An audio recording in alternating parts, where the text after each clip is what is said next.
Good morning. So I got to go to Fan Expo on the weekend. It's the big convention in Toronto, Ontario, and I met a bunch of really cool artists. And I generally just stick around Artist Alley because if I can buy a book online, then I'll just do that. But a lot of times Artist Alley, like, you get to meet all these really great artists and get really inspired, so I just wander around there for a couple of hours. I got to meet a lot of like my hero artists, which was really awesome, and I was super happy about that. But on my Instagram I've got like the haul I took in. Like, I bought so many books and prints and stuff. I got this really adorable print of two dragons and a Tim Hortons cup. It reminded me of my dogs, and I have an obsession with coffee, so it was like really ridiculously cute. I loved it, so I bought it. Anyways, enough on that. I had a couple of requests on how to draw anatomy again. Like, I don't really want to get into the technical anatomy lessons because, one, they're incredibly boring and incredibly long, and there are books that will teach you. I did a video on a really great reference book for muscles and stuff and drawing. Like, I'll do another review of it, but what I can show you is like how to put together bodies and like work proportions in. So when you're drawing a body, you've got like your head will fit on your shoulders. There's a neck. There's at least like 2.5 to 3 heads wide on the shoulders if you're drawing a male. Sometimes it's a little smaller. Females, it's generally 2 heads wide.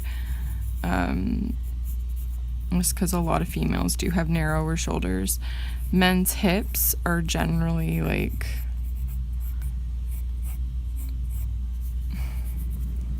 men are like triangle and boxes, and then women, their hips are as wide as their shoulders.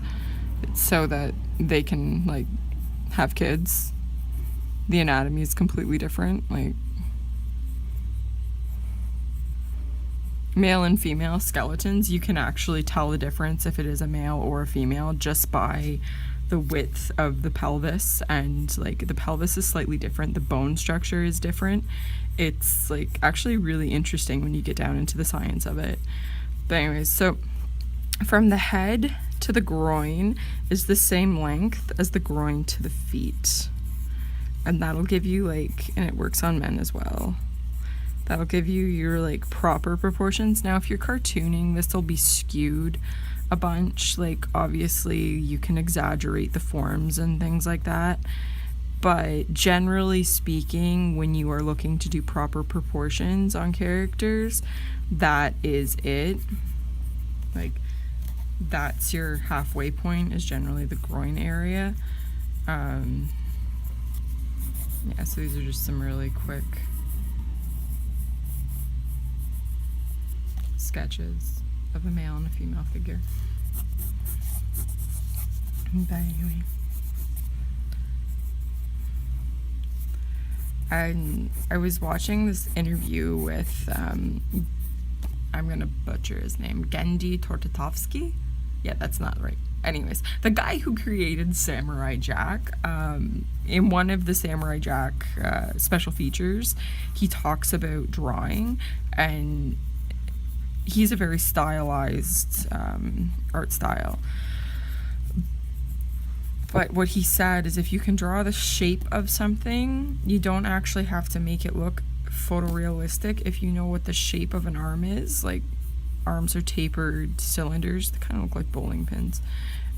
He's like, if you can figure out what the shape of that arm is and draw it and have it in proportion to your character, then you are better off. Like, it's easier to cartoon and it makes it a bit easier for you to draw. So think about the shapes of what you're drawing and don't get stuck on the minor details of like where the muscles are.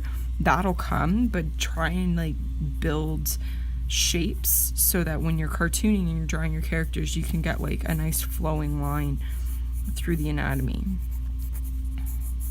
Same with legs and like torsos and stuff. You can look at your basic shapes like ovals and round triangular things, and it'll give you your, like, you can just start carving the anatomy out of these basic shapes. Cylinders and sausages are like gonna be your best friends when you're learning to draw, because like if you start to think volumetrically and like thinking like of spheres and 3D objects, and when you're drawing your characters, if you're thinking in 3D and you're trying to like make sure that you can feel the character turning in space, your drawings will have a lot more life to them. It's just one of those tricks and tips and stuff. And always be observant when you're looking at photo reference, when you're looking at an artist that you really enjoy. Always be observant of how they handle certain situations. Like when I look at J. Scott Campbell and the way that he draws, he's very stylized, but I really enjoy the way that he does details and how he handles certain drawing problems, like how he does the female figure and how he does his male figures. I actually really enjoy his sketches of male figures because the way he blocks them out is it's really amazing to look at. And I always suggest when you are looking at artists, try and find their sketches, because you're going to learn more as an artist from a sketch than you will from a final piece. Like looking at the final pieces and stuff is great and it's wonderful and it looks pretty on a wall, but if you really want to get into the nuts and bolts of how that artist thinks, you always want to look at the sketch, because you'll see like how they're building their anatomy and how